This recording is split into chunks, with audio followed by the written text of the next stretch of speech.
justement, il y a un point juste pour l'IA. L'IA, c'est un peu le problème de. On pensait jusqu'à maintenant, enfin, classiquement, le test de Turing. Donc, le test de Turing, c'est tout simplement est-ce que si l'on met une IA derrière une porte, est-ce qu'on est capable de distinguer l'IA d'un humain? Globalement, dans le dialogue, en plus, dans le langage. Donc, on sait déjà qu'avec bon, bah, ChatGPT, c'est foutu, quoi. Et Ouais, donc, le test de Turing nous dit que si on peut pas confondre, techniquement, ça assume l'intelligence. Enfin, je suis pas sûr que ça assume l'intelligence. En tout cas, ce qui est sûr, c'est que du coup, ça assume pas la conscience, parce que du coup, ça pose toujours la question. Mais le problème de ça, c'est que on n'aura jamais de réponse à ça du moment où on connaît pas la réponse à qu'est-ce que la conscience. Parce que on peut partir des biomarqueurs, etc., et dire ah bon, on les retrouve pas sur l'IA. Forcément, l'IA a pas un système nerveux oui, oui. biologique comme nous.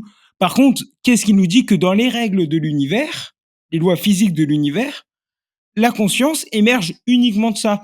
Et là, récemment, je lisais un livre, j'ai plus du tout le nom de l'auteur, j'ai essayé de chercher ça un petit peu alors que je viens de finir le livre, mais je l'ai pas du tout. Mais c'était sur l'origine de la vie, elle, sur laquelle elle travaille. Et elle, elle propose que justement, on est incapable de trouver une forme alien de vie pour le moment. Enfin, même si on en a vu, on ne saurait pas vraiment à quoi s'attendre. Tout simplement parce que dans la recherche de cette forme de vie, on cherche à retrouver des traces de vie sur Terre. En gros, ce que la vie Oui, bien produit sûr. sur Oui. Terre, on va essayer de le trouver ailleurs. Mais qu'est-ce qui nous dit que d'un point de vue évolutif, on ne peut pas prendre une branche totalement différente? Et donc, elles vont y remettre à la base, etc. Et donc, eux, ils vont avoir, c'est en physique avec la théorie, assembly théorie, je sais pas comment on va le dire en français, où justement la vie va être. Et d'ailleurs, on n'a même pas de définition de la vie actuelle qui tient. C'est-à-dire que peu importe la définition qu'on va utiliser, on va avoir des exemples évidents qui vont être exclus de cette définition, etc. Donc, c'est super compliqué. Et c'est le truc de est-ce que l'IA, du coup, elle posait la question de est-ce que l'IA est vivante? Bah, on peut pas savoir tant qu'on n'a pas une définition de la vie. Une fois qu'on aura une vraie définition de la vie, on sera capable de l'exclure ou de l'inclure proprement. Mais pour le moment, selon la définition qu'on prend, bah, ça va être oui, non, etc. Et en fonction des définitions, des choses que l'on sait vivantes comme un écureuil ou elle donnait l'exemple, on dit que la vie se reproduit. Et donc, si on met un homme dans l'espace, il peut plus se reproduire. Est-ce qu'il est toujours vivant? Et donc, c'est tous les trucs comme ça, donc à moitié philosophique, etc., mais qui pose le problème de où est-ce qu'on va poser les limites de notre définition, et donc qui montre que, bah, où elle fait le point, que tant qu'on n'a pas une définition de la vie, et c'est un point que, bon, bah, je suppose que la plupart des physicalistes qui bossent, des physiciens qui bossent sur le sujet ont, qui est juste que tant qu'il n'y a pas la définition de la vie, ils ne pourront pas établir ce qu'elle est et comment la trouver ailleurs. Et de la même manière que pour la conscience, on ne pourra jamais inférer la conscience à l'IA, ou en tout cas, enfin l'inférer on pourra, mais la confirmer ou la dire qu'il n'y en a pas, tant qu'on n'a pas une idée de ce qu'est la conscience déjà chez l'homme. Alors oui, là, on avait un petit peu parlé, je pense, il y avait la question de l'embodiment, mais ça qui est quand même très, biologie du carbone centré, quoi. Enfin, c'est la réflexion de Varela, tout ça, c'était, c'est décrit pour un petit peu évoquer la manière de voir la conscience intégrée dans le corps. Après, c'est un petit peu réducteur si on se limite à la biologie du carbone. C'est ce qu'on connaît, l'incarnation dans le carbone. Mais l'incarnation dans une autre matière, dans des réseaux de neurones, mais qui sont créés dans le silicium, moi, c'est là où j'aurais une vision plus large. Je pense que c'est pas exclu. Et la question, c'est si ce n'est pas la base biologique qui fait le fait, enfin, qui autorise à dire que quelqu'un qui se dit conscient est conscient, à ce moment-là, toute chose qui, soit par authentique conscience phénoménale et subjectivité, soit par représentation de celle-ci, dans l'hypothèse illusionniste, etc., dit qu'elle est consciente, le serait. Simplement parce que la représentation de conscience serait finalement identique à la conscience, à des arguties peut-être métaphysiques près. Et à ce moment-là, ben, si l'IA elle est incarnée dans des réseaux non carbonés et que elle acquiert une capacité autopoïétique qui serait peut-être une base minimale pour dire que c'est de la vie. Bah, du coup, pour moi, c'était pour ça que j'avais laissé cette hypothèse ouverte. Après, il faut arriver à penser totalement en dehors de ce qu'on connaît, c'est-à-dire que penser quelque chose qui ne serait pas dans la biologie organique et qui ne serait pas non plus dans ce qu'on a reproduit dans des formes numériques. Et là, à ce moment-là, il faut chercher des éléments qui pourraient avoir des formes de conscience et d'autoréplication et de maintien d'homéostasie et d'autoréplication et avoir un esprit totalement ouvert à ça. Mais c'est difficile de penser en dehors des cadres connus. Mais disons que la question de la capacité à accepter que quelque chose qui est en dehors du cadre connu soit reconnu comme conscient simplement parce qu'il a la capacité au moins de se représenter comme tel, c'est quelque chose qui n'est pas si évident. Parce qu'en fait, on est quand même très déterminé, du coup, pour reprendre ce terme-là, à reconnaître la conscience dans une forme dans laquelle on l'attend. Et je pense que c'est là la question qui se pose pour l'IA. Et puis, il y a le fait que, justement, ce qu'elle disait elle, dans son livre, c'est que de son côté, dans la biologie, pour découvrir la vie, elle dit qu'ils sont dans une ère pré-paradigmatique. En quelque sorte, ils ont un paradigme, c'est pas le bon, et il faut que quelqu'un vienne, de la même manière avec quand Einstein vient avec la théorie de la relativité générale, etc., qui fait une nouvelle vision de voir le monde, une nouvelle vision de voir l'univers, une nouvelle vision de voir la physique, qui permet l'ouverture d'un nouveau paradigme, et donc là, de commencer des vraies recherches, entre guillemets, enfin d'avoir le sujet d'établi, on sait ce qu'on cherche. Et donc pour la conscience, c'est pareil. On est dans le problème de, pour le moment, on a le paradigme matérialiste. En 40 ans, on n'a fait aucune avancée pour savoir ce que c'était la conscience. Et on a de ce côté-là, du coup, cette ère-là de pré-paradigmatique où justement, on va avoir besoin de sortir de ça, de trouver autre chose. À quel point est-ce que ce sera différent, j'en ai aucune idée. Le problème étant qu'on sait qu'on n'est pas au bon endroit. Et même si on part d'un point de vue matérialiste, réductionniste, etc., on sait qu'on ne cherche pas au bon endroit déjà. Parce qu'on n'a pas d'avancée. Et donc, faut un changement et le paradigme, ça peut être technologique aussi. Et donc, c'est vraiment ça le défi qu'on va avoir pour les prochaines années. Enfin, si c'est un défi qui sera même réalisable dans le durée de notre vie. Mais juste pour préciser, matérialiste, c'est dans le sens général, c'est pas dans le sens matérialiste forcément dans la compréhension dans le monde biologique. C'est matérialiste au sens dans la matière. Parce que c'est toujours un peu le problème, c'est que des fois. J'avais dit réductionniste dans le sens que là, c'est. Mais du coup, je suppose que la plupart des matériaux réductionnistes, je sais pas en vrai, mais j'ai l'impression qu'elle est définie pour le cerveau. Je suis pas sûr qu'ils accepteraient la définition de matérialisme réductionniste pour l'IA, par exemple. Bah, je pense que c'est un peu important. Parce que du coup, c'est sûr que si on l'élargit pas, bah, très rapidement, on considère qu'il est limité. Et après, on commence à dire que, parce que c'est un peu ce que j'ai entendu des fois à des conférences, que l'IA, c'est un argument spiritualiste. Mais je pense pas, personnellement. Spiritualiste, c'est dans le sens d'une sorte de dualisme, c'est-à-dire que. Ouais, c'est qu'en fait, puisqu'elle est pas dans notre cerveau, c'est que s'il y a de la conscience qui naît de l'IA, elle est pas dans la matière. Enfin, moi, je pense qu'on peut pas dire ça. Mais de toute façon, on sait déjà que la conscience, elle est pas. Enfin, cet argument, il tient déjà. Si j'imagine un triangle, on sait déjà que le triangle, il est pas littéralement dans mon cerveau, mais du coup, de la même manière que là, je sais que ce que je vois sur mon écran est pas littéralement dans mon ordinateur. Oui.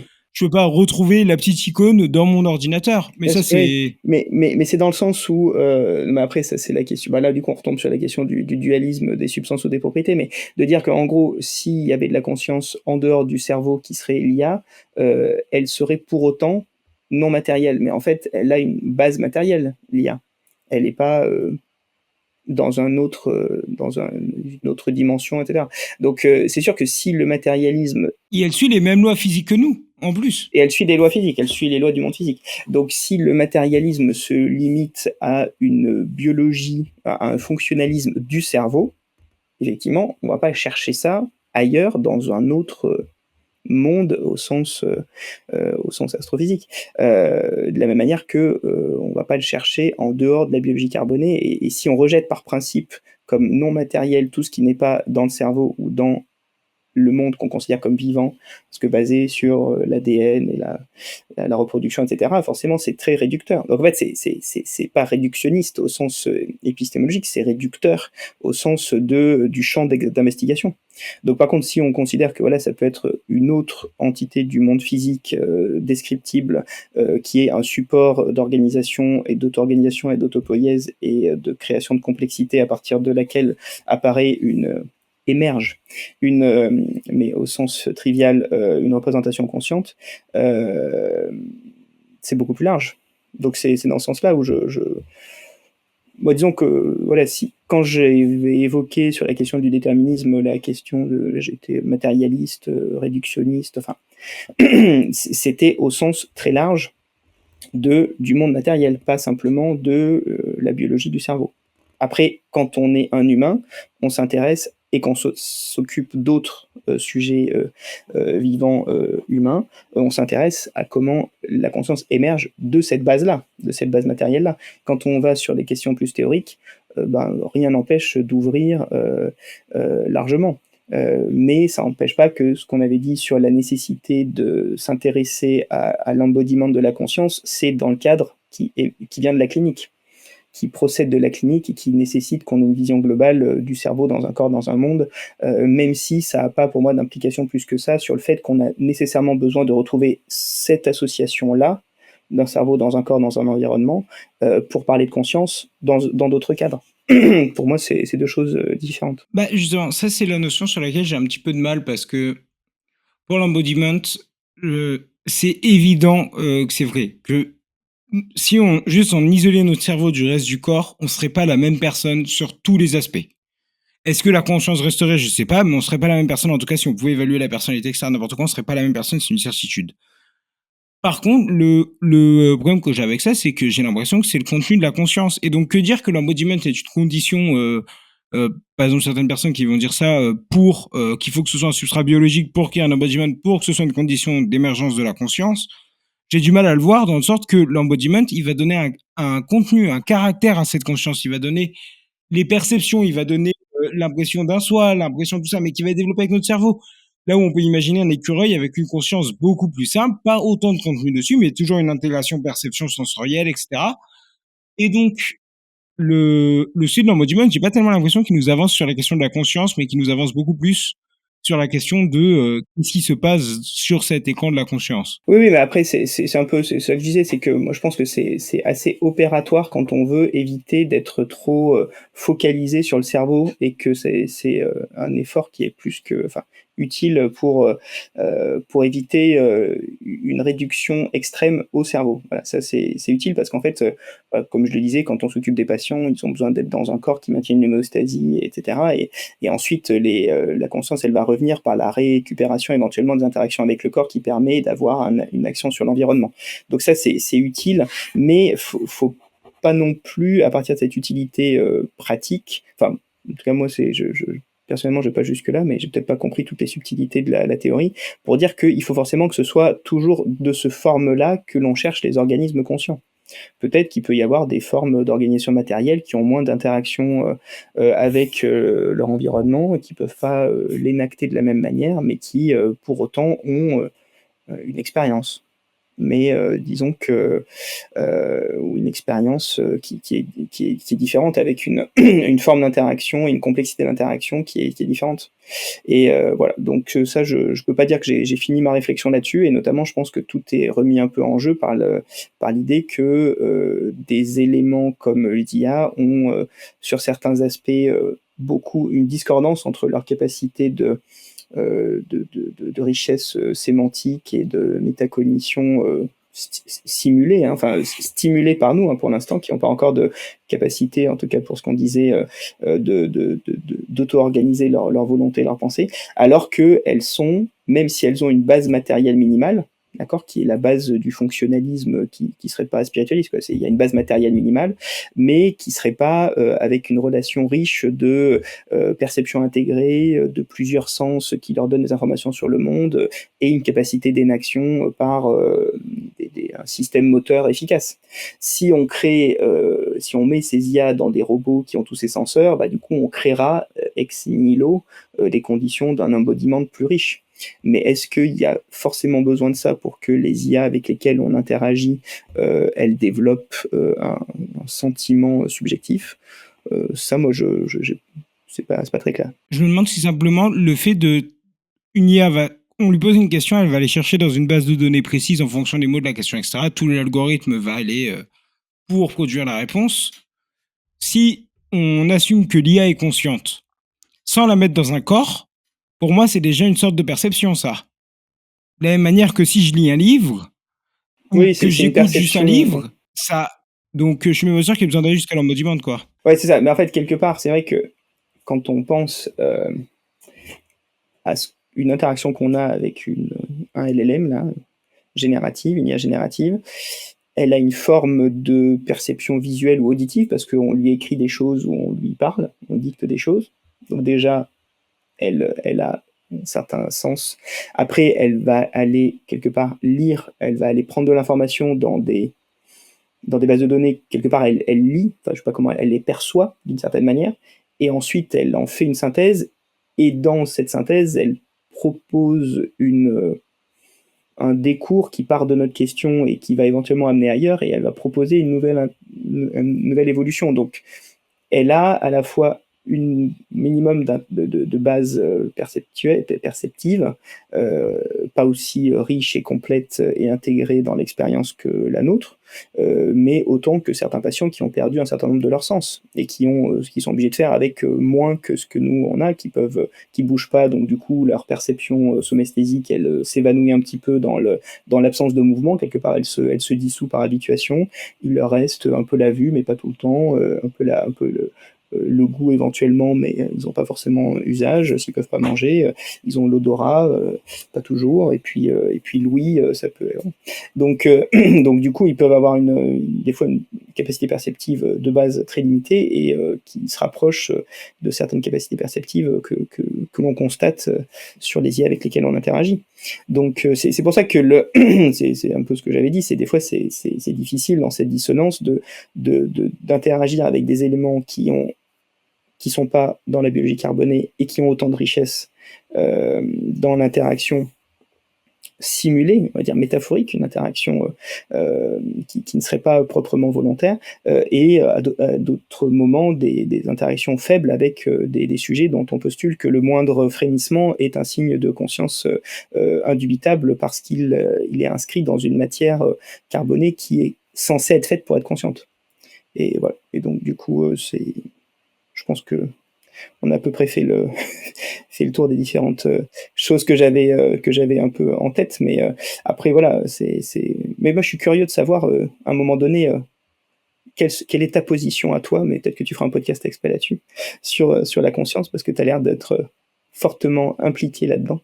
Je vais juste revenir sur un point juste avant de poursuivre sur le reste. Pour l'IA, quand on parle de perception chez l'IA, bon, pour le moment, je pense pas que l'IA soit consciente, ou en tout cas consciente comme on pourrait penser de la conscience chez l'être humain. Mais par contre, quand on parle de perception chez l'IA, parce que je sais qu'il y a peut-être des gens qui vont se dire qu'on dit n'importe quoi, mais l'idée de se dire que la perception peut se faire par juste une lecture algorithmique d'une page internet pour te donner une réponse, c'est globalement ce que fait notre cerveau quand il traite la vue ou quand il traite, etc. C'est une suite de neurones qui s'activent les uns aux autres en processus et donc il n'y a pas une si grosse différence entre les deux Ouais. à imaginer, juste pour faire le point. Non, il y a un petit point sémantique là-dessus, effectivement, c'est que, enfin, pour faire un peu simple, c'est vrai qu'on dit qu'il y a des sens et que ces sens ils donnent des perceptions un peu primaires et que dans le cerveau c'est dans des cortex primaires et qu'après, et c'est là où il y a l'Information Integration Theory, ça s'associe en assemblée et ça crée une expérience. Voilà. Donc dire que l'IA aurait des formes de perception, il faut bien que l'information lui vienne de quelque part. C'est dans ce sens-là où nous on pose des questions, il faut bien qu'elle ait l'information qui arrive de quelque part. Donc cette information qui arrive, on pourrait dire un peu par extrapolation des termes vernaculaires, des termes triviaux, que c'est une forme de perception. Après, dire que, par contre, c'est là où il y a un saut phénoménologique, dire qu'elle intègre ça dans une expérience subjective, et qu'au moment où on lui pose la question, elle jugerait qu'elle a compris la question en tant que sujet, et qu'ensuite elle nous répondra en tant que sujet, c'est là où on ne sait pas, parce qu'on ne sait pas si, quand on lui pose des questions, est-ce qu'elle est consciente à ce moment-là de notre question, et elle dit, j'ai une réponse de subjectivité métaphorique à donner. Et c'est là où est-ce que ces éléments de perception sur l'historique de nos questions, la nouvelle question perçue, la lecture algorithmique pour donner la réponse, est-ce que ça, elle l'intègre dans une expérience subjective effectivement consciente? C'est là où je pense que personne ne sera jamais d'accord, parce que personne ne peut dire si elle a quelque chose qui est de l'ordre d'un qualia dans l'IA, sachant qu'on ne sait pas ce que c'est qu'un qualia dans le cerveau. Voilà, donc du coup, c'est là où je suspends également mon jugement. Quelque part, je pourrais dire aussi, comme toi, que c'est une forme d'agnosticisme. Je constate les différentes positions, j'essaye d'avoir une cohérence interne, mais après, sur cette question-là de est-ce que nous, il y a vraiment un élément en soi qui est de l'ordre un phénomène vraiment de la conscience, ou est-ce que c'est une illusion qu'on rapporte comme une reconstruction de la conscience, de la subjectivité et du sentiment de soi, et de la continuité personnelle, etc. Ça, je suspends mon jugement parce que je considère que c'est plus vraiment de l'ordre du démontrable et du scientifique. Voilà. Donc après, donc voilà, donc effectivement, j'entends, je sais pas si les gens réagiront à cette discussion-là, mais que il faut entendre les choses. C'est pas du tout des affirmations, hein. Loin de là, cette idée, c'est une ébauche de dynamique de réflexion et de conduite de réflexion, quoi, à partir d'une question qui, à la toute base, était quand même clinique, même si on s'en est un peu éloigné.